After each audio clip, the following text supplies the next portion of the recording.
Well, hello everybody, and a very warm welcome to the Red Bull Ring as we get ready for the third and final race of the weekend for the Radical European Masters. The first race was claimed by Jack Bartels and Stuart Moseley. It was James Swift who won race 2, and they, somewhat appropriately, share the front row for this third race. It's a very warm welcome from myself, Ben Evans. Alongside me is Will Brown from Radical Sports Cars. And well, Will, we're talking this morning and saying it was pretty warm. It's not getting any cooler since then.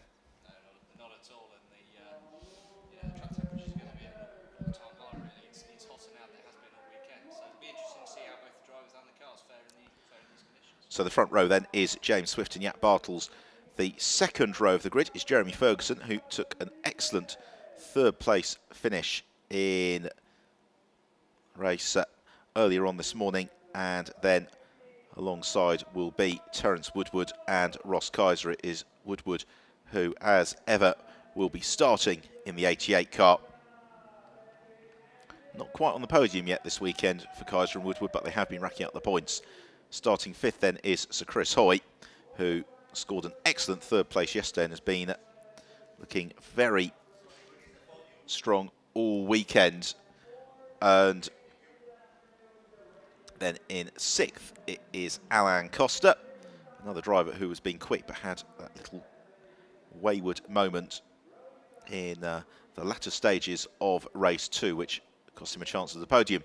Well, here is something of a turn up for the books. Marcello Maracciotto has appeared in the car that has been piloted single-handedly this weekend by Marco Cencetti as the drivers get the 3-minute board. So Maracciotto will start, Cencetti will finish. Thumbs up from Andy Cummings. He starts the number 6 Supersport class car that he shares with Bradley Ellis. And they are on the 4th row of the grid. Then it's John Harrison. A little bit of work to do for him. And for whatever reason, well, it's not worked out this weekend for Harrison and Carrere. They just seem to have been plagued by bad luck. Yeah, that's right, with the DNF in race stages of the race. And then, yeah, indeed, in the race earlier on today, a little bit of contact between Carrere and Hoy put pay to his race as well, obviously having to repair some damage in the rear of the car. So, no, not ideal for them at all.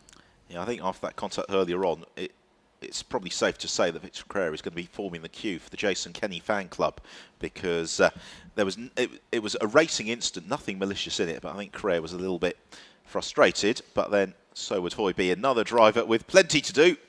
But 2 thumbs up is Manhal Alos. Looks like he was preparing himself for that, wasn't it? Doesn't it? So Alos smiling in the helmet and a slightly jumbled grid, which means we've got a lot of quick drivers looking to fight through. So this is how they line up then. James Swift and Jack Bartels on the front row. I'm not sure if it's Jeremy or Andrew Ferguson in 3rd, and then Terence Woodward lines up in 4th. Chris Hoy and Alain Costa on the 3rd row, clear of the Supersport front runners Marcello Maracciotto and Andy Cummings. Then it's John Harrison and Shaheen Nouri, Ricardo Dona and Jean Gandar in 12th place. And then Manhal Alos and James Abbott, a very competitive 7th row with Yanni Herpiet, who will be coming through from 15th. So just a few minutes remaining. The last handshakes for the drivers. And one of the big talking points this weekend is, do they or do they not need to refuel in the SR8s? And what we, I think, saw in race 2 is the answer is pretty emphatically actually refueling's the better option, because then if you need to push on in the last few minutes, you can. We saw James Swift could really capitalise on the fact that he had a generous fuel load towards the end of the race. He refueled in the stops, and although it took a little bit longer in the stops and he paid the price for that, actually he came out ahead of the chasing pack and was able to streak away into the distance. And even when Stuart Moseley came back to try and challenge him for lap times and push in the end of the race, actually he could respond quite well. Now, in terms of the success seconds and the way that has unfolded through the weekend, the drivers who look most likely to benefit here, John Harrison and Victor Carrere, they have got no additional success seconds. And also Woodward and Kaiser, having been off the podium, they're only looking at 10 additional success seconds. So that could begin to swing things in their favour. Yeah, there's a couple of people, other people I wouldn't discount either. So Andrew Ferguson and Jeremy Ferguson, as we mentioned a minute ago, they're also only carrying 10 seconds, courtesy of the podium finish for Jeremy in race 2 today. So yeah, there's a number of drivers here that we can see, and this is obviously is always a dynamic of the European Masters where you find drivers out of position after the pit stops and fighting their way back through the battle. And we've seen so many times that the race really sort of crescendos at the end in the final laps as drivers sort of get closer and closer as the finish approaches. Exactly, and there are no prizes for it all going wrong at turn 1. Jean Ganda, however, is going to be starting from the back of the grid. He finally fires up the RXC Spider and gets on his way to the last opportunity for the drivers to get a sense of how the track here at the Red Bull Ring has changed during the day. We've had lots of big, powerful cars racing, and the rubber has really been baked in to the track surface. We have not had any cloud cover all day. It's been pretty remorseless in the heat, and this will be about as warm a track as they'll race on all season. Yeah, that's right, with the possible exception of Yas Marina at the end of the year. But yeah, it's been a real test for both man and machine through the weekend. Temperatures well into the sort of mid 30 degrees, and obviously track temperature then up into the 40s. So yeah, it'll be interesting to see whether or not tyre degradation possibly plays a part in this race as well, of course, of 60 minutes duration. So it's a 60-minute race. There is the 20-minute long pit window that opens once we're 20 minutes into the race until we've got 20 minutes remaining, where they've all got to come in and make that pit stop. The length of that pit stop, as we said, is determined by the success seconds that the drivers have accumulated. And we have got 3 classes to watch for. The Masters class, which is for the SR8s and the RXC Spiders, the Supersport class, which is for the SR3s, the SR3Xs, and then also there is the Fangio Trophy for the drivers who remember the 1960s, and that is also very keenly contested. Oh no, Jean Ganda, well, he was delayed getting off the grid, and unfortunately comes to a halt. I just wonder, Could possibly see them going round for a second lap behind the safety car here. the clairvoyant Will Brown read my mind. Yeah, I was just thinking exactly that, because Gandar has pulled off very proximate to the edge of the track for now, though. They're forming up and ready for the start of the race. As the front row, the black and blue car of James Swift, the red and white machine of Jaap Bartels. We are going to go green this time around. An hour of racing awaits us for the 3rd time this weekend here at the Red Bull Ring in the Radical European Masters. As we wait for the lights on the gantry to change, it's going to be a pretty crowded run towards the first corner. But James Swift goes very, very early as the lights go out, as that means that several others have formed into files. So it is Swift who leads from Terence Woodward, then Jaap Bartels, Alain Costa, Chris Hoy and Andrew Ferguson, with John Harrison just ahead. Man Halls and James Abbott looking to carve their way up through the pack as well. Everybody making it cleanly through there, but yeah, it really looks like Swift caught Bartel's napping there in the start and was able to get a good advantage and just pull across the circuit and cover his line. So yeah, and obviously as well for good. Oh, we see in the background there as well, that looks like Nouri and Cummings fighting for position. Shahi Nouri is certainly not lacking in bravery. It's also Ricardo Dona flicks it a bit sideways coming out of turn 2 and has to defend from Andy Cummings. So the 360 teammates, James Swift and Terence Woodward, are leading the way out front. Man Halals looking to the inside of Andrew Ferguson. That is for 7th place. Already John Harrison is through and up into 6th. And Harrison applying the pressure to Chris Hoy. And this is what John Harrison needs to do, is get that car as far up the order as possible in the early stages. And that means getting onto terms with James Swift and Terence Woodward fairly rapidly. Well, the good news is that Jean Gandar got up and running again and is circulating as the pack sweep downhill towards the end of this first lap. A big moment from Matt Hallos, a little bit of a wobble, and that opens the door to James Abbott. Hallos, though, quick to close it again.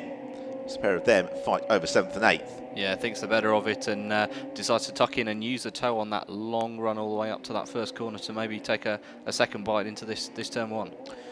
So it's James Swift from Terence Woodward at the end of lap 1. In 3rd place, Jaap Bartels. 4th is Alain Costa. 5th, Chris Hoy. 6th is John Harrison. and that trio of cars runs closely together. Then we've got a slight gap back to Manhal Alos, and again he has got James Abbott not too far back as Hoy defends from Harrison. Up the hill into the heavy braking zone. Really nice car positioning there from Chris Hoy, making sure that Harrison doesn't have it easy for the switchback, but the SR8 might just be able to pull alongside Hoy now as they run along the back straight. Crucially, Harrison has got track position to the inside, so he is able to sweep through. Alain Costa was looking to do much the same to Jaap Bartels, but couldn't quite do it. Although Hoy looks to fight back in the Spider. Yeah, Bartels has driven very well this weekend, but is coming under increasing pressure here from Costa, who again was showed some supreme pace during race 2, but ultimately was thwarted by a spin off into the gravel. What's been fascinating this weekend as well is just how much confidence the Spider drivers have got through the mid-speed corners, particularly 5, 6 and 7, and they're really close back on to the SR8s on that section of the track. I think we're far enough now into the season that this new for 2015 car is really in the hands of the drivers and the teams, and they understand the geometry. The suspension on the system, it looks like it's much closer now behind Alice, but the suspension system on the Spider is very, very different from that of the SR8. So it's taken a little bit of time just for the teams to get that optimum set up and really dial into the maximum confidence for the drivers. So James Swift leads at 2.1 seconds, his advantage over Terence Woodward. Jaap Bartels in third, Costa in fourth. John Harrison trying to bridge that gap as he eases away from Chris Hoy in the Super Sport class. That's led by Marcello Maritiotto from Ricardo Dona, Andy Cummings, Shaheen Nouri and Yanni Hupia. As already Alain Costa again looking to line up another move on Jaap Bartels down the back straight towards turn 3. And Costa, does he feel confident to go around the outside of Bartels? He squeezes Bartels. Bartels looks for the switchback. Now this is the section of track where the Spiders are so strong. Out of 4 and then into 5. Bartels immense confidence in the handling of the car through the mid-speed left-hander. That means he'll close up a little bit to the tail of Alain Costa, but unfortunately for Bartels he's not quite able to find a way back through. So Costa goes third, Bartels slips to 4th. And all the while as well, Harrison is sitting on the hunt here, and yeah, if he can hand over his SR8 in a good position to Correa, then as we saw in the latter part of race 2 there, he's really got the pace to contend at the front and is great at dispatching that traffic. Meanwhile, running out a little bit wide, running very wide is Jaap Bartels in pursuit of Alain Costa as the pair of them streak across the line. Still James Abbott frustrated in his pursuit of Manhal, unable to find a way past him. And, oh, well, it's not Jean Gandar's afternoon, is it? And that possibly is that for the Brazilian. And hopefully he's not exposing the point where we might see a safety car intrude, as Harrison thought about the move on Jaap Bartels on the brakes into turn 2. Thought better of it, because we've seen lots of attempted overtaking at turn 2 this weekend and not much successful overtaking. Still on the exit now, Harrison eases past Jaap Bartels heading down the back stretch. So John Harrison goes up into 4th place.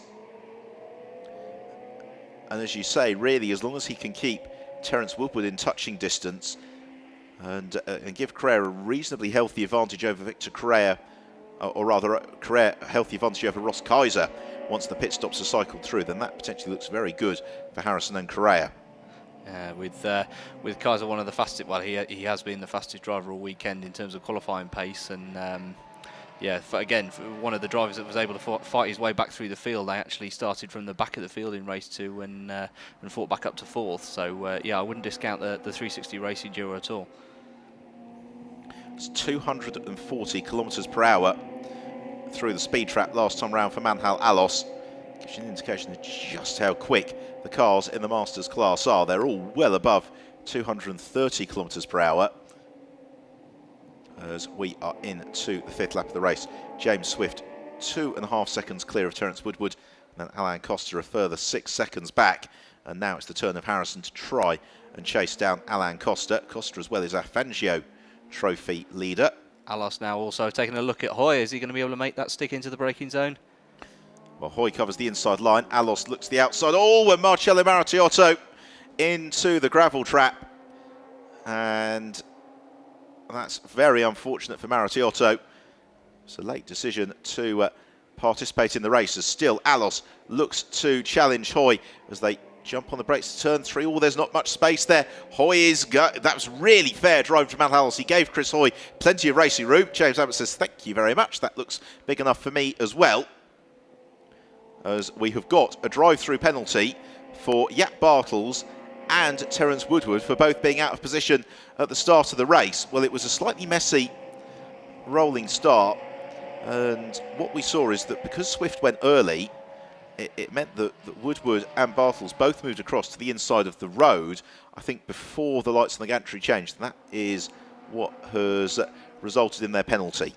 Yeah, that's right. You sort of saw as soon as Swift bolted, then the rest of the field effectively immediately took up their racing positions. So, yeah, Brian Poulter, the race steward, has obviously taken a fairly dim view of that and will be penalising accordingly. Well, they've been very well behaved this weekend, so that the chance for Brian Poulter to dispense some instant justice not to be missed. And it was, well, it's always a difficult one with those rolling starts, because ultimately the correct procedure, if James Smith went when he did, is that everybody else goes at the same pace, but they stay side by side until the gantry changes. Meanwhile, James Abbott looking to try and find a way around Chris Hoy. But Hoy, again, very good at defending into turn 2. But what those drive-through penalties really mean is, in particular, for the race win, Ross Kaiser has got a mountain to climb now with that drive-through penalty for Terence Woodward. As Abbott goes the move into turn 3 to the inside of Hoy and sneaks past. Hoy will look to fight back on the run towards turn 4, and he gets his nose in front, in fact, midway through the turn. But it's Abbott who's got the track position for the inside line at turn 5, and therefore Hoy has to concede. Yeah, that's right. That was a really... Abbott had the move effectively set up before turn 2, got himself into the right position to give the optimum line out of that very, very tricky corner. It's a difficult one to judge, and then ultimately he had the pace into the turn 3. So John Harrison's already closed up onto the tail of Alain Costa. This is about to become the fight for second place. A big slide there from Alos as well. He just seems to be dripping off this leading pack slightly. Yeah, Manhal hasn't enjoyed this final sequence of turns on the lap, has he, really, all weekend?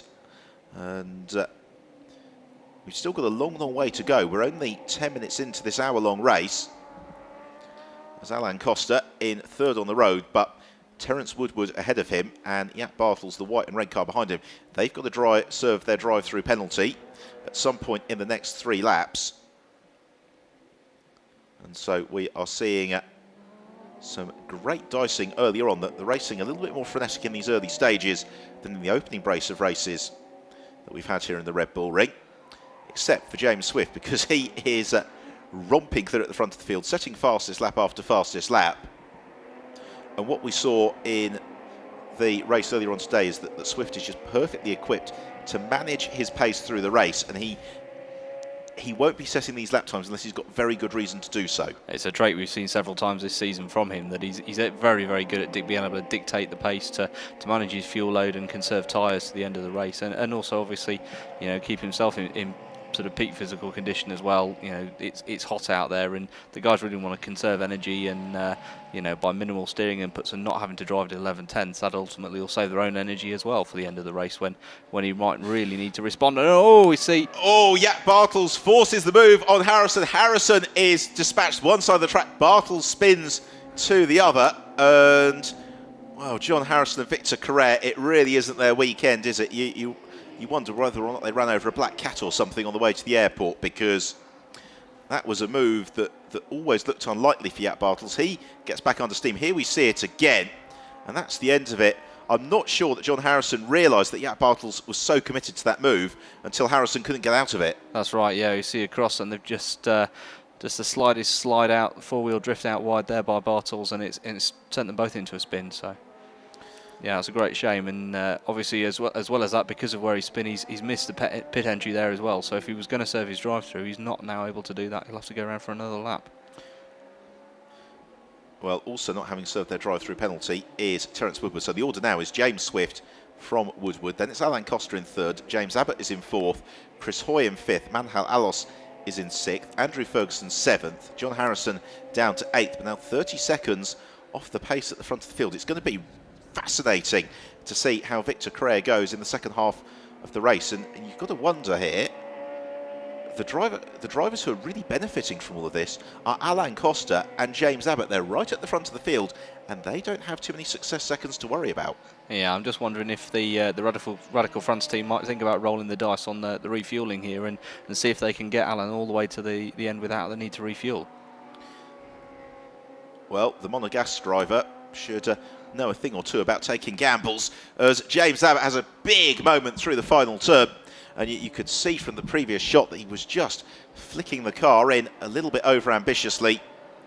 Gathers it all up again and continues on his way. Chris Hoy then lurking with intent behind him.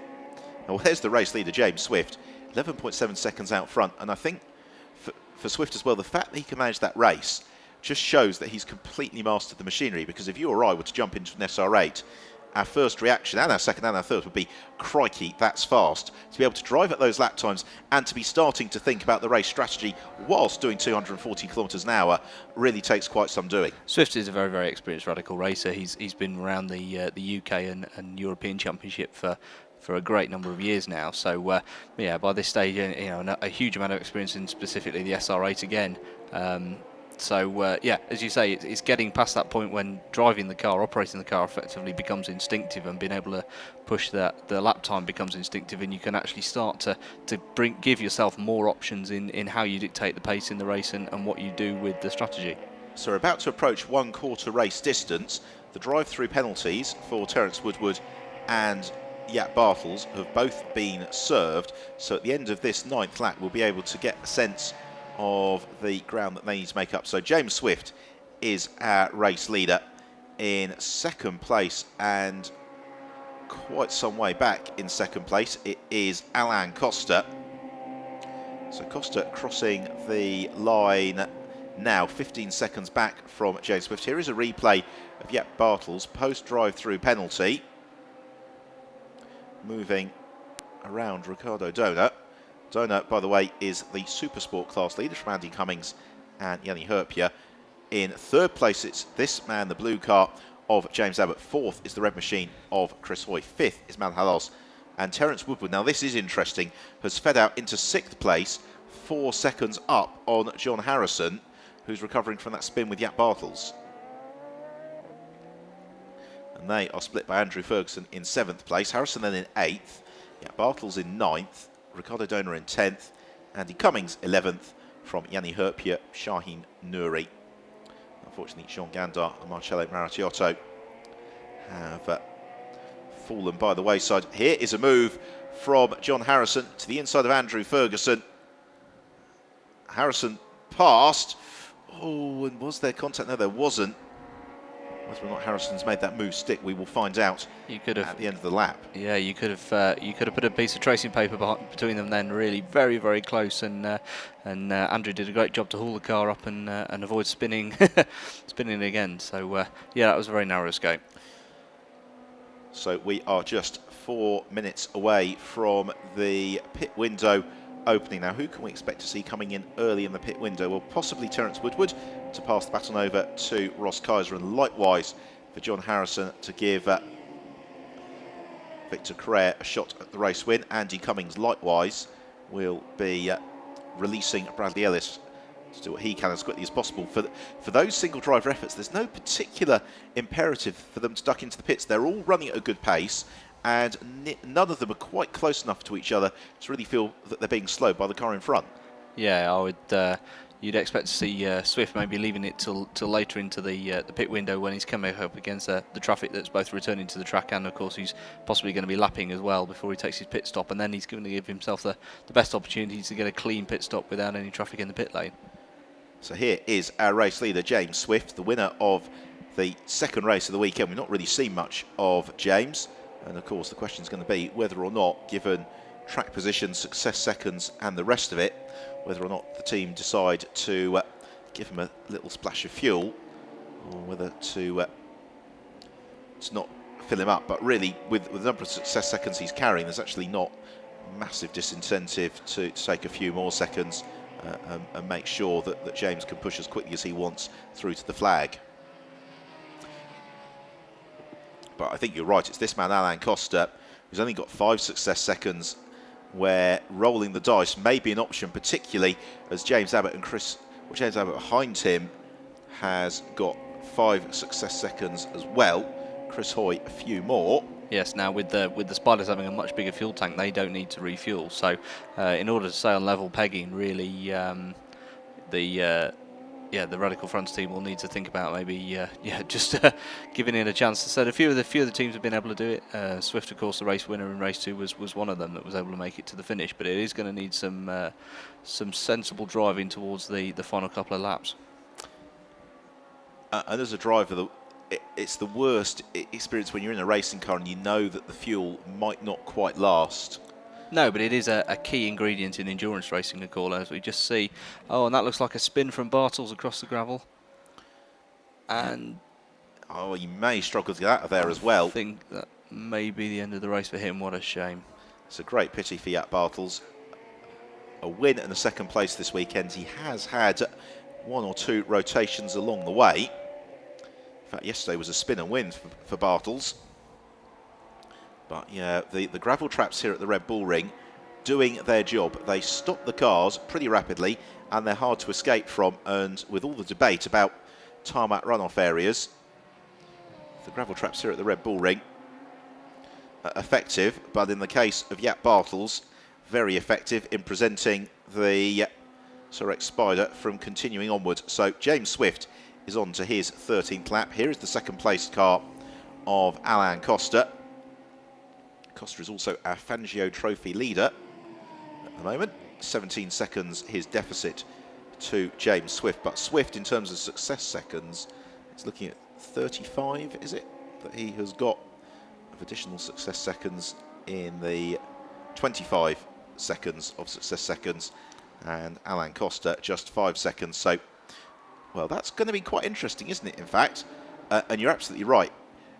Radical France, the best chance they've got of winning this race is not to refuel Alain Costa, because our expectation is that James Swift probably will get a top up of fuel.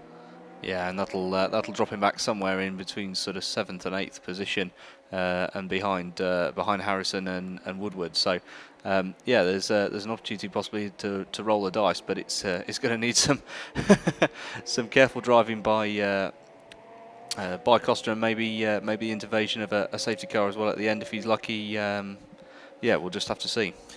Intriguing how this will unfold, because the advantage that James Swift has built through this opening phase of the race means that he has almost driven his success seconds away in terms of his lead, because James Abbott, who has got 20 seconds fewer in the pits, is going to be pretty much exactly 20 seconds behind James Swift at the end of this lap. So when they come through to conclude the 13th lap of the race, they will pass the board that says the pit lane is open, and then it will be the next time around that they can come in. Yeah, Swift with a final flourish as the pit stops are opening now. He's just at the fastest lap of the race at 32.247, so clearly in command of the situation at the moment. So Abbott, yes, over 20 seconds back now from Swift. In 4th place, Chris Hoy. His very solid weekend continues. John Harrison, now he's a couple of seconds back from Terence Woodward, not making much more progress from 7th place. But again, crucially, the exam question for Victor Correa is potentially that Correa is going to emerge about 10 seconds behind James Swift by the time the pit stops have concluded, depending on whether or not Swift tops up with fuel. Yeah, although it has to be said at the moment, Harrison is actually lapping pretty well, and he's in fact behind Swift. He's the next fastest driver on the track. So you know, if he gets an opportunity to leapfrog Woodward before the pit stops, then that may well help his cause. So we'll see who decides to pit early on. This is the Monegasque driver, Alain Costa. Costa currently in 2nd place. Here's the race leader, James Swift, in amongst some of the Supersport runners. Ricardo Dona leads the Supersport battle, but then we've got Yanni Herpia and Shaheen Nouri just tucked up behind Andy Cummings for the second 2 spots in the Supersport podium, as Swift embarks on lap 15. Oh, and a big problem in the background there for Yanni Herpia. You heard the tyres squeal and you saw the car snapping sideways. And Herpia losing out to Shaheen Nouri. And so Herpia proving that to finish first you've got to finish. Not to finish first you've got to be finish. As he has that little moment. And into the pit lane now comes Terence Woodward. So Woodward to hand over to Ross Kaiser. Now, do you think they will fuel or not refuel? Well, we've seen the refuel earlier in the weekend, but I would think so. Yes. And indeed, they will. So Woodward vacates the cockpit. The fuel goes in. So that's going to release Ross Kaiser to push as hard as he wishes through to the end of the race. James Swift, well, we saw in the race earlier on today that he left it until very, very deep into the pit window to peel into the pits, and why not? And also, I think that for the single solo drivers, there's also the psychological effect as well of if you pit early, then you've still got the meat of the race to go. If you pit a little bit later on, then it'll feel a bit more like a sprint. That's right. You've got the bulk of the work done. It gives you a chance for a breather before the final push to the flag, rather than thinking, "Wow, I've still got 2/3 of the race to go." And that's 40 minutes is an awfully long time when you're travelling at these speeds. And you know the SR8 is producing up to 2.5 G in the corners as well. And there's a good number of high and medium speed corners here that are really going to be sapping the energy of these drivers. And just the heat today, it's been one of those energy sapping days. They raced first thing this morning, getting underway at 10 o'clock local time. It's now just after 5 o'clock, so they've had a lengthy interval between on-track activity, as we are just about 6 minutes away from half race distance here, the final race of the weekend for the Radical European Masters. This is our race leader, as it has been ever since the race got underway. James Swift. Other pit stops to notify you of is that Bradley Ellis is in for Andy Cummings. Shaheen Nouri also taking his turn to pit early. So Alain Costa in second place, 20 seconds back from James Swift. And well, will Costa be able to get onto the outright podium? So here is Shaheen Nouri in the Supersport car. At what point will Costa elect to pit in? You can see the heat just shimmering off the track surface as Alain Costa is going to continue for at least one more lap before he pits in. Interestingly though, John Harrison not in to hand over to Victor Correa yet. So they're possibly going to be looking at going 50-50 maybe. And also the pace that Harrison's setting, Correa would be able to go faster, but not massively quicker than that. And Harrison is in a little bit of clear air behind Manhalalos, so there's no harm in Harrison continuing, at least for the moment. Yeah, quite possibly they've reasoned, you know, that there might have been some sums done there in the Nielsen Racing camp, and they've decided that perhaps leaving John in and his driving style maybe a little bit gentler in terms of fuel usage, perhaps in the car to maybe get him to the finish, if that's what they're thinking. So swooping up to the top of the circuit, then the long run downhill is James Abbott in third place. He has got a couple of seconds worth of advantage over Chris Hoy in fourth. Driver who's really been struggling a little bit is Manhalalos, because his lap times have been fluctuating all over the place, from a low 1 minute 33 up to 1 minute 35 and back again. Yeah, and he's going to have to be careful as well. He's had a warning for track limits in the last couple of minutes. So yeah, if you can keep it clean and keep it on circuit. But yeah, his times have been struggling a little bit in the last sort of 5 minutes or so of the race. Well, this is a fine drive from James Abbott, looking really smooth and consistent as Alain Costa scythes his way past Shaheen Nouri. And Costa not into the pits as Nouri goes around. He ran wide coming through turn 8, got caught on the AstroTurf as Alain Costa undertook the lap in. Around goes Shaheen Nouri.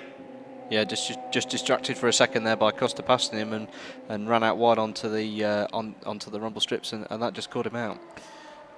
Well, just despite the pace that Shahi Nouri's got it, or rather because of the pace that Shahi Nouri has, it's very easy to forget that he's actually relatively inexperienced in terms of racing miles, and being lapped by a quicker car at a tricky corner is something that you have to learn about. And unfortunately for Nouri, he just got onto the slippery stuff at just the wrong moment. Here is another look at it. Ran out of road and around he went. Yeah, doing his best there to correct the lock, but ultimately to no avail. And a difficult weekend for Nouri. He's shown some fantastic pace through the season, and also raced in the Brit car entry for Radical as well in the RXC during the 24-hour race. So he's been gaining experience rapidly, and I'm sure be hoping to go better even at Monza and Spa. Well, the next event in sort of the Radical European Masters is a non-championship round at Spa, but cast my mind back to 12 months ago, Shahi Nouri went very well at Spa when it was a championship event. So James Swift, as we approach half race distance, exactly as we expected, is going to be seeking to leave it until pretty late in the pit window before he decides to come in and have his pit stop. And he's just getting faster and faster and faster. I mean, the last lap there of 31.6. So here is Alain Costa. Now, the question is whether or not the Radical France team are going to roll the dice or not. They're not. They're going to put some fuel into Alain Costa's car. And so that suggests that the maths are not quite right. Well, it may have been worth a gamble. Yeah, but they'll, hopefully they should still be on for a good, strong points position there, and doing quite well in the points this year. You know, Alan has been fairly consistent through the season, so yeah, that should be a good result. So also in to change Jeremy Ferguson to Andrew Ferguson, and again a fairly relaxed pit stop for the Raw Racing team. So here is the race of the James Swift. This concludes his 19th lap. And Swift now 28.5 seconds clear of James Abbott, and a 1 minute 31.5. The pace that Swift is running at would suggest that he's almost certainly going to get a top up of fuel through the pit stop. Yeah, not that did him any harm in race 2, of course. No, and so in second place we've got Abbott in third, and still continuing on his way is John Harrison. So Harrison yet to pit in. But then we are only at half race distance, and there's sometimes this temptation, isn't there, with a lengthy pit window to get the pit stop out of the way. But actually, if you wait a little bit later, as now, exactly at half race distance, Harrison comes in. The car squirms on the brakes as he gets down to the 60 kilometres per hour pit lane speed limit.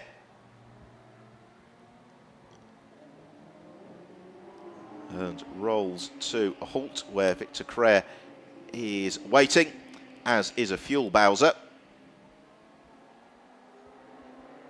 So he will pick up a top up of fuel to give Crare the chance to really push on late in the race. For James Swift, though, metronomic pace. He's the only driver who's been consistently really in the 1 minute 31 second bracket. And his advantage now over 30 seconds from Abbott. So yeah, he can quite comfortably take the step and those success seconds and fuel as well, and is going to still be looking really strong for a podium finish.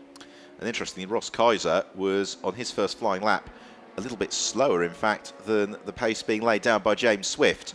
But incredibly, that last lap for James Swift to the 1,000th of a second was exactly the same time as Ross Kaiser, his 360 teammate, did on his last lap.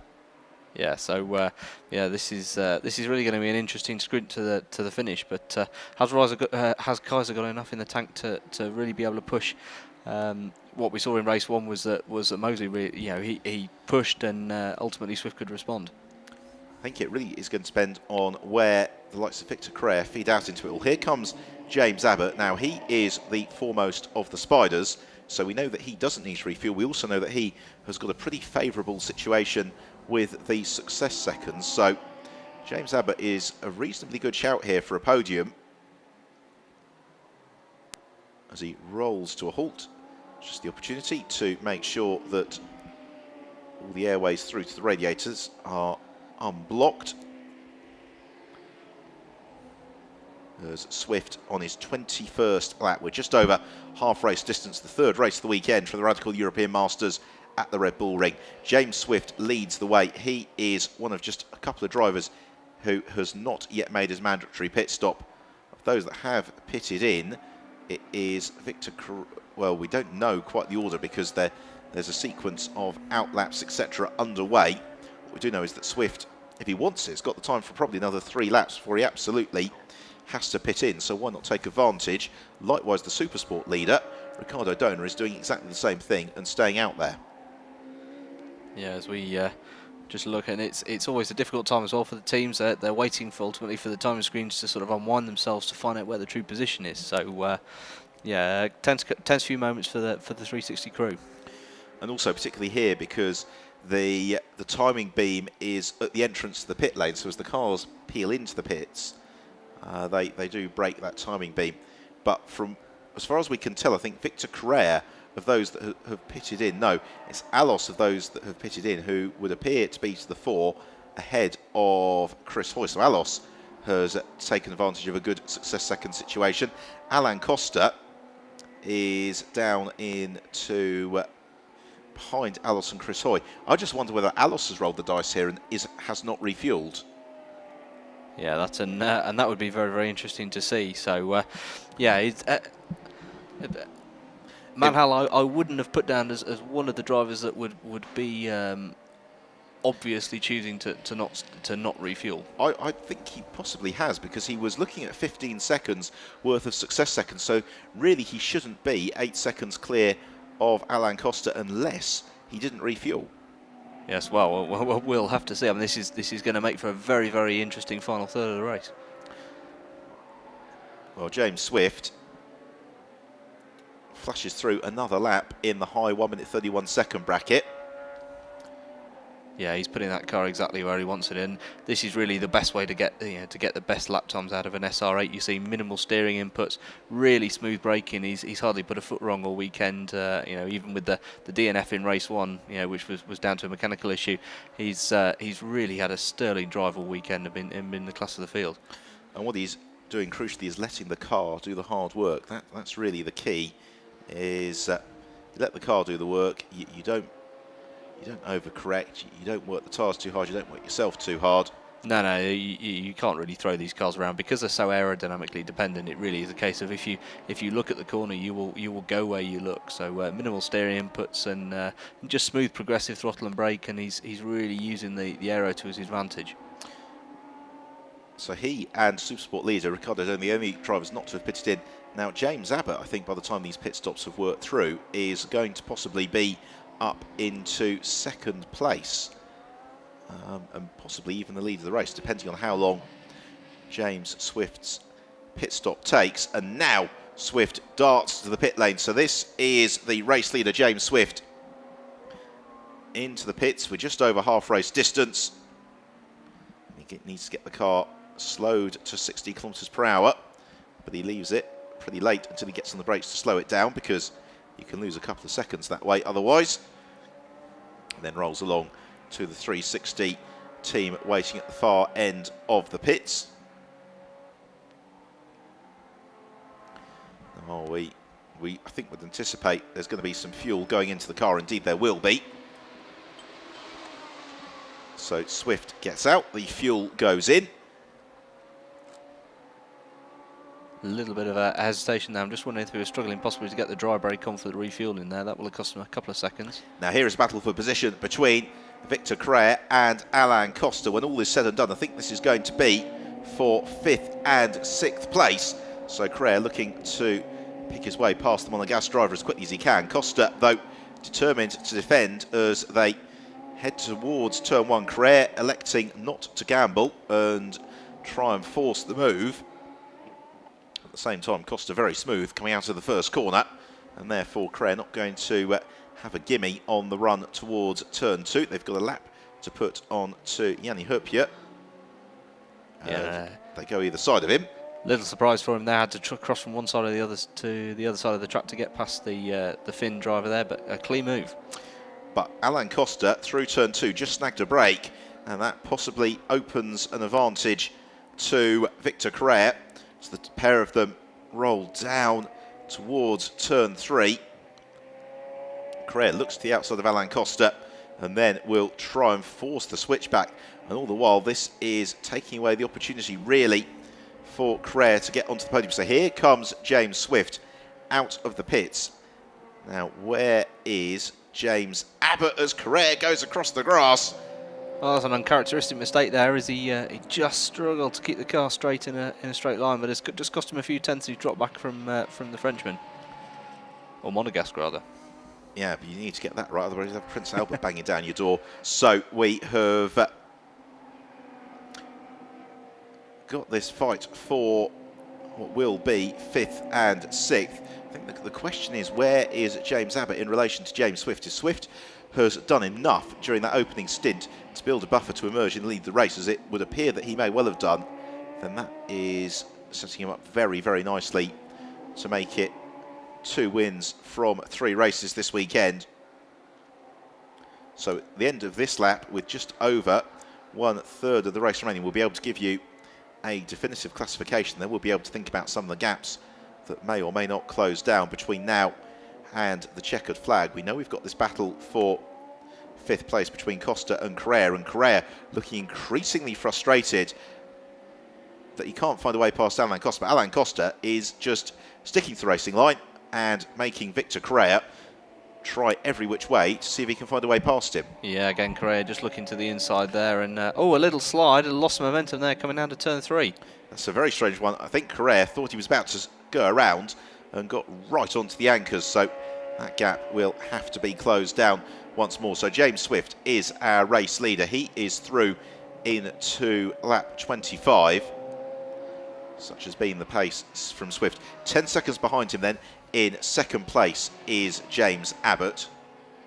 In 3rd, it's Manhal Alos. And in 4th, Chris Hoy. 5th is Alain Costa. And 6th, Victor Correa. Now the question is, Abbott's been getting quicker and quicker all through the weekend. Has he got something left in the tank of that RXC to respond to Swift's pace and try and challenge for the lead? Well, based on the last sequence of laps, the answer is that, in fact, Abbott may have to worry about Manhal Alos. Alos is almost 20 seconds behind, but was 1.2 seconds quicker than Abbott last time through. Here is the 2nd place car of James Abbott, and then we've got only a gap of about 3 seconds between Alos and Chris Hoy, and Alain Costa quicker than both Hoy and Alos, who are only another 3 seconds ahead of him on the track. So that final spot on the podium could well be under dispute. Whether or not James Abbott is going to be able to reel in James Swift in the way that Stuart Mosley did towards the end of the race earlier on today, we'll find out. But it's been at this stage in the preceding 2 races this weekend where it has suddenly come alive, and we've had moments of drama and incident. In the Supersport class, Ricardo Dona leads Rini Hupia and Bradley Ellis. And already on this lap, Abbott is well over a second slower than James Swift. Across the line now comes James Abbott. A 1:33.8. So he's not going to catch Swift, but is he going quickly enough to make sure he doesn't get caught by Alos? Yeah, as we just wait to see Alos's lap time around now. So Alos was 19 seconds or thereabouts back at the start of the lap. And he remains the same. Yeah, half a second quicker from Alos. That is not nearly enough. But crucially for Alos, he's a little bit quicker than Chris Hoy. But Alain Costa is a second a lap faster than Hoy, and a not dissimilar amount faster than Alos. And Victor Correa is quicker than the pair of them. Yeah, so I'd expect with a 2.7 deficit to Hoy for Costa, this is only going to take a lap or so before he's going to be right on the former Olympian's tail. So I think, barring disaster, James Swift and James Abbott are looking reasonably secure to take the top 2 steps on the rostrum. The fight for 3rd, though, is anybody's guess. There is Alos. Here is Hoy. And then we've got the gap back to Costa and Correa. I think what could be, though, the saving grace here for Chris Hoy is if Costa and Correa continue to embroil themselves in a battle, it means that the gap to Hoy will just open up again, and then they'll have to lose several laps, closing in onto his tail. Yeah, as we see again, this midsection of the lap is where the RXC Spider can really excel with. Yeah, the braking performance is so strong in comparison with the SR8. They can brake much later through these mid-speed corners. So another lap of a 1 minute 33.9 for James Abbott means that Swift is pulling clear at a rate of 1.5 seconds a lap, waiting for Alos to come across the line now. And Alos a 1 minute 33.1, so that's looking okay for him in third. At 1 minute 33.4, a 1 minute 32.4 for Alain Costa. So Costa now just 1.7 seconds back from Hoy, a 1 minute 32.0 from Correa, and the same for Ross Kaiser, who's only a second or so back from this. So third through to seventh, they're only separated by 10 seconds. Yeah, but Costa's shortly going to have his mirrors full of Correa now. He's really close up to within 9/10 of a second, so he's going to have to make that SR very wide indeed. Now, Victor Correa, thinking tactically here, won't challenge Alain Costa unless it's a solid gold opportunity. Instead, he'll let Costa lead them both up to the rear spoiler of Chris Hoy's car, and then they can sort it out amongst themselves. At least that would be the tactical thinking. Whether or not that's how it unfolds, because we have still got over a quarter of the race remaining. They've got plenty of time here, and we're not quite into the territory of having to do something a little bit desperate. No, and they're starting to get to the point in the season as well now where, of course, championship points are starting to sort of come into play, and people are looking towards sort of consolidating leads and consolidating positions in the championship. So if I was Correa, I certainly wouldn't be looking to do anything rash at this stage. Well, we've got the stop-and-go penalty for the car that's second in the Supersport class. That's Jenny Herpier for a pit stop that was 4 seconds too short. So that is going to certainly promote Bradley Ellis. It may also promote Shaheen Nouri, as now Correa lines up for another go at Alain Costa. Now, has Costa been a bit more defensive? Hoy sets his personal best lap of the race, and Costa, yeah, with Correa filling his mirrors, a little bit slower, so he remains 1.4 seconds back from Chris Hoy. You know, if Victor Correa can get past Alain Costa quickly, then third place is on the cards for Correa. The problem is that he hasn't been able to clear Costa as yet. No, and Costa's defence all weekend, although a little bit slower there, and again lock to brake coming into turn two, and that looks like that's given Correa the opportunity to really close up into the aero wake and maybe challenge into turn three. Yeah, I'm surprised that Victor Correa wasn't quite able to make more of that. Instead, he forces Alain Costa to be defensive into turn three, and around the outside goes Victor Correa. He makes that pass on Alain Costa. It was several laps in the making, but finally he forced the mistake from the Monegasque driver, and as a result, Victor Correa goes into fifth place.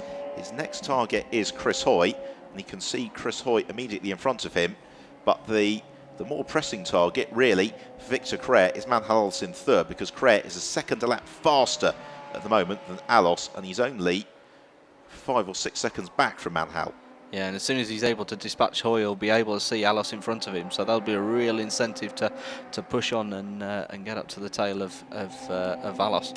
Well, if you didn't join us for the race earlier on today, there is a little bit of previous between Chris Hoy and Victor Correa. Correa went for a move into turn two, and as Chris Hoy tried to look for the switchback, he kicked out the tail of the Spider. Nothing malicious in it, but he did tag the car of Victor Correa, and that caused some damage to Correa's bodywork.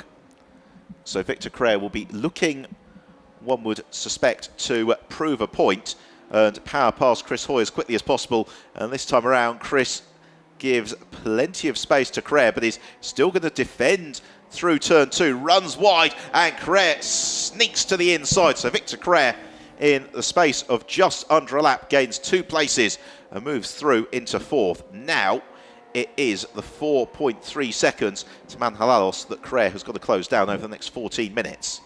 Yeah, that's right. And currently his lap times are good. He's lapping some 1.2 seconds faster than Alos. So yeah, this is going to be a really exciting next couple of laps. And yeah, I'm sure there's going to be some fireworks. And Alos isn't going to relinquish that place easily, as we just see a replay then again of Hoy just losing a little bit and running wide out and having to back off as a result. So the order is James Swift leads the race. Second place is James Abbott. Third is Manhal Alos. Fourth, Victor Crea. Fifth, Chris Hoy. Sixth, Alain Costa. Seventh, Ross Kaiser. Eighth, Jeremy Ferguson. In ninth place, we've got the first of the Supersport class. That is Ricardo Dona. 10th, but needing service stop and go penalty, is Yanni Herpia. He's the second Supersport runner, clear of Bradley Ellis and Shaheen Nouri. Now, the other driver we need to factor into all of this is Ross Kaiser, because Kaiser is currently the fastest car in the race, but is getting now into a little bit of the turbulent wake as well, behind Alain Costa. Meanwhile, Victor Crea, once released, has just done his personal best lap of 1 minute 31.9. He is exactly 3.6 seconds back from Manhal Alos. Yeah, I think it's going to be a big ask for Kaiser to get onto the rostrum, but it'll be a good result for the team. They've not had the best of results this weekend, so yeah, a good result from him. But for Kaiser, 5th position is looking realistic, as Kaiser now looks to make the move with Alain Costa and scythes past Costa heading down the back stretch. And that was all the result of Costa trying to find a way past Chris Hoy, failing and being slow onto one of the longer straights of the circuit. So Kaiser already gains 1 place, goes 6th. That's more championship points. Next target is Chris Hoy. And something else we cannot discount here is that Victor Crea is over 2 seconds a lap quicker than James Abbott, and Abbott is only 20 seconds up the road ahead of Victor Crea, and there is time left in the race for Crea to close that gap down if he maintains that sort of pace. Yeah, no, I mean, ultimately it's going to depend on how much and how hard he has to battle with Manhal. If he's caught behind Manhal for more than 2 or 3 laps, then it's not going to be possible. But if the pass is pretty clean and quick, then yeah, absolutely, there's all the chance that he could catch up to the RXC Spider driver. As Victor Crea sets the fastest lap of the race, a 1 minute 31.340. Alain Costa's challenge seems to have diminished a little bit with the demotion from Ross Kaiser. Now Kaiser looks to line up the move on Chris Hoy. Goes for it nice and early as they climb the hill, and I don't think Hoy's going to try and defend it into turn 2. Ross Kaiser recognises that's what Hoy will look to do, and so Kaiser shows his experience to the full and completes the successful switchback. And then just make sure that there's no way back for Hoy into turn 3. So we've now got a really intriguing final movement of the race to look forward to, because James Swift has pretty much, bar an absolute catastrophe, won the race. Yeah, with Crea just setting the fastest lap of the race there. They were again a 1:31.34. So you know, the lap times continuing to tumble as this leading pack bunches up. But the fight for second, third and fourth, as you say, is the fastest car in the race is the 4th place car Victor Crea. He is catching the 2 cars in front of him hand over fist, as James Abbott has just gone through off camera and done a 1 minute 34.4 as we follow Ross Kaiser. Alos we await as Kaiser just squeals the tyres a little bit, and Alos a 1 minute 32.8, a 1 minute 31.7 for Victor Crea, and so Crea is now just 13.5 seconds back from James Abbott in second position, but is into the turbulent air and that wake behind Manhal Alos. Now the smart money here, if you were Manhal, might be to actually allow Victor through, follow in his wheel tracks, and then try and get onto the podium by demoting James Abbott on the last lap or so. Yeah, it's but you can see now visibly closer, the pair of them are really together on the way down the run into turn 3. And also, if Alos and Crea start battling, Ross Kaiser is going to be up with them in the blink of an eye. Yeah, and he'll be ready to pounce to pick up the spoils of anything, if there's any contact or an off-track excursion by either of them. And also, sometimes when you arrive onto the tail of 2 cars battling in front of you, you can very easily find your way through. Now, Victor Crea, depending on whether or not he's watched back the races already this weekend, will have seen that it's through these last couple of turns on the lap where Alos has been struggling a little bit for traction for whatever reason, and this is possibly the section of circuit where Crea would be most likely to force the error from the white and black 61 car of Manhal Alos. But this time around, there's no particular concerns for Alos. He uses maybe a little bit more road than he would have liked to on the run out of turn 9, as they streak through. A 1:34.0 for James Abbott, 1:31.7 for Correa, and so Abbott is now just 12 seconds ahead. And the way that Correa is coming at him, then that is the equivalent to 6 laps. But at the moment, with Correa tucked up behind Manhal Alos, the opportunity to overhaul Alos is what he needs to find first of all. Yeah, you can see through the visor there, clear visor on Correa's helmet, the dedication in the eyes there, really looking early into the corner, far into the apex to pick the best line and get the best drive down into turn 3, and then the long run downhill back towards the start-finish straight. And he quick look there to the inside, thinks the better of it, looking for the switchback again. And he's trying to force the error from Alos. He uses all the road en route towards turn 4. Now, how much time is all of this costing Victor Correa? That's what we're about to find out. A little bit of bodywork flapping as well on the rear of Alos's car. And Alos just not quite as confident as Correa on the turn in to turn 6 through 7. And Correa's going to look to line up surely the move to the inside at turn 8. He's maybe not quite close enough to Alos as they come over the crest in the road. They've got Shaheen Nouri as well to lap before too long. Alos, though, keeps it nice and tidy through the last couple of turns on this, the 33rd lap of the race. We've got just under 7 minutes to go here at the Red Bull Ring, the concluding race of the weekend in the Radical European Masters. And Alos looks to lap Shaheen Nouri into turn 1. Correa scythes past as well. And Alos a little bit slow out of turn 1, and that's the opening for Victor Correa. He used that hesitation from Alos in lapping Shaheen Nouri to perfect effect. And Correa powers past. Manhal, though, is going to look to fight back into turn 2. Don't do anything rash here, Manhal. In fact, Alos reclaims the place, but Correa then sprints back through on the switchback, and that should be the job done for Victor Correa. Yeah, it was an unfortunate timing there for Alos as he caught Nouri into the braking zone and was forced offline, and to stay very, very close on the inside of the corner there. Correa could get a better drive into the braking zone and then use the cleaning line on the way out for his advantage. So now the question is going to be how quickly, if at all, can Correa reel in James Abbott. The gap between them was 10.4 seconds going in to the lap. It's going to be touch and go. It also depends just how much life Victor Correa has got left in his tyres. Also, for Manhal Alos, whether or not Ross Kaiser will be able to catch him between now and the flag. That feels like that's going to be a slightly bigger ask, because Kaiser's struggling to get really below sub 1:32 on a regular basis. It's Correa who's got the pace in the car available to him. Abbott, though, knows that Correa is possibly coming. He has elevated his pace to 1:33.7 on this last lap. Victor Correa with the overtake, a 1:32.9, so he's 9.9 seconds back from James Abbott. 5 minutes and change left on the clock.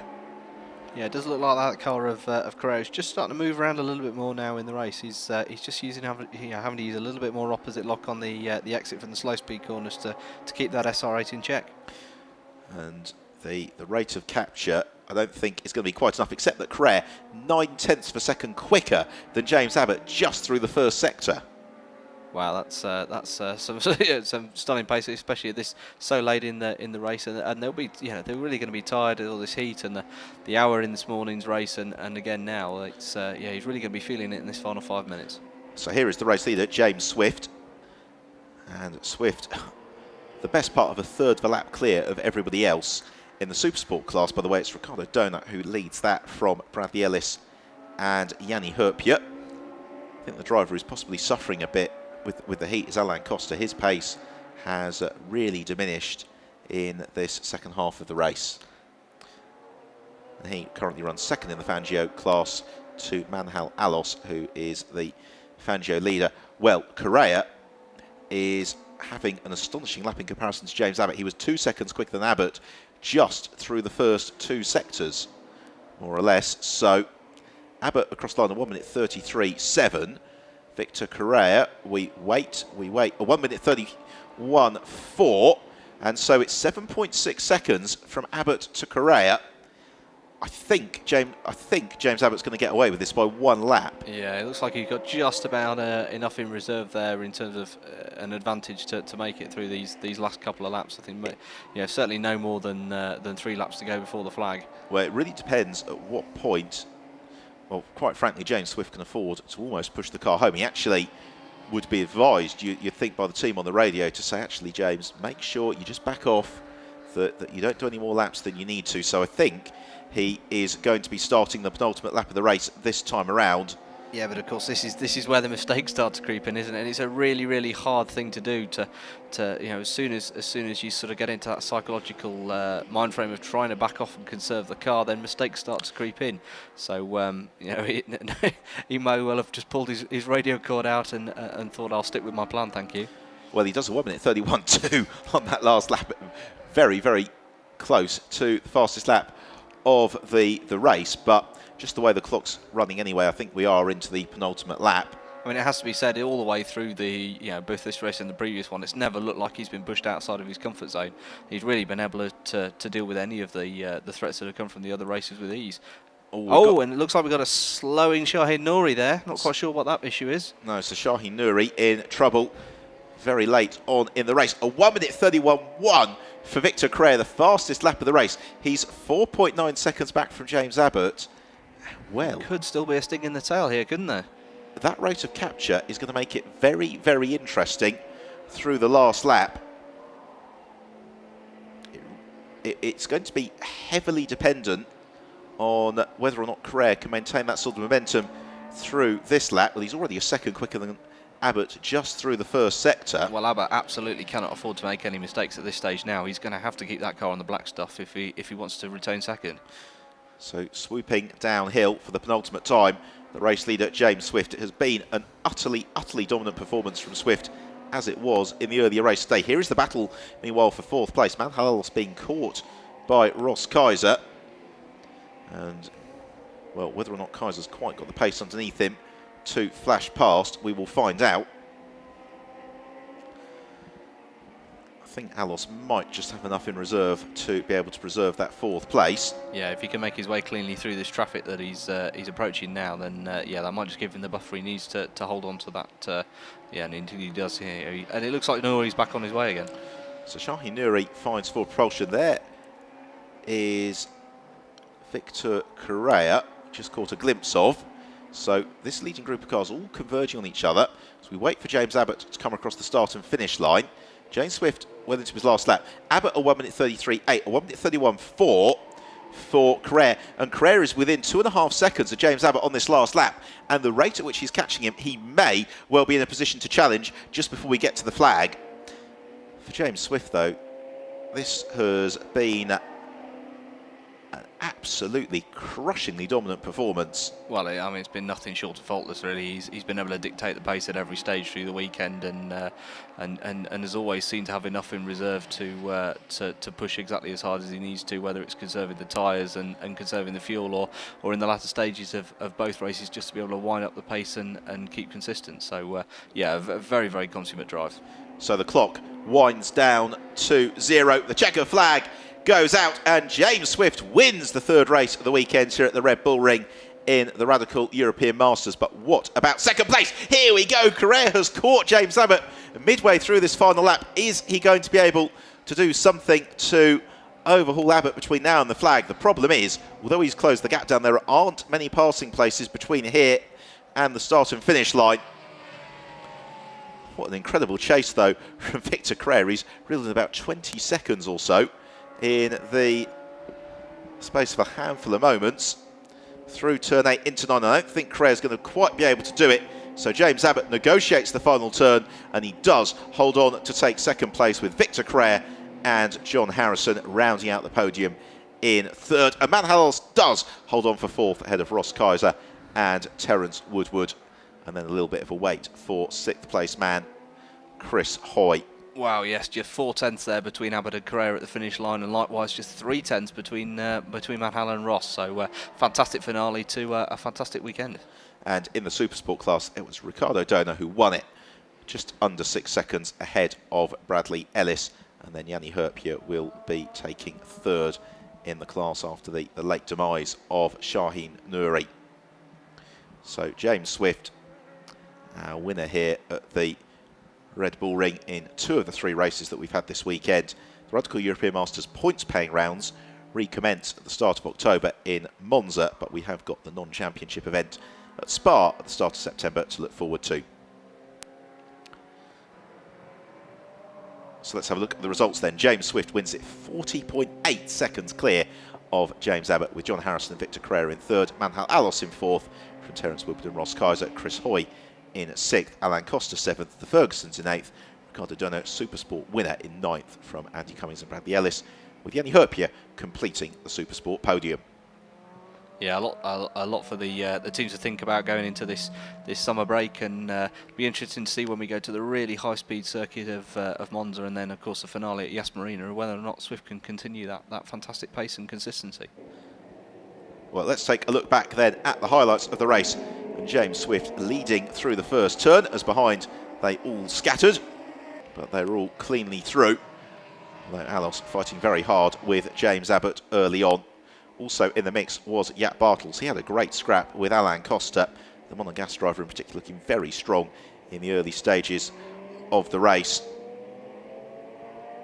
John Harrison was also lurking with intent behind Jaap Bartels, as we lost Marcello Maritiotto early on with a quick spin into the gravel. James Abbott looking the best he has really all season, en route to 2nd place, including a great passing move on Chris Hoy.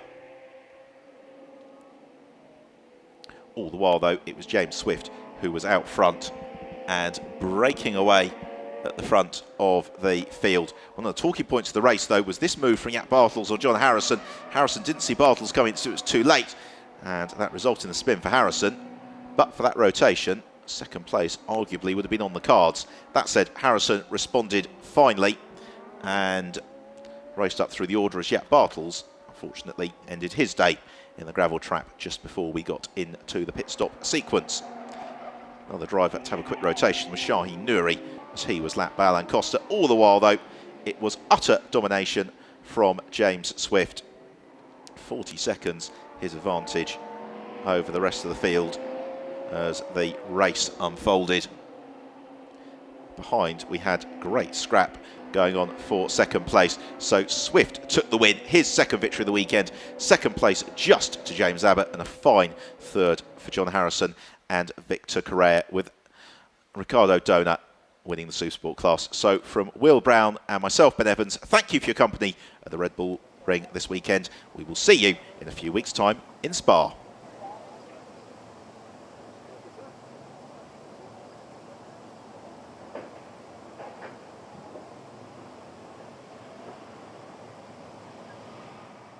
A te, ciao.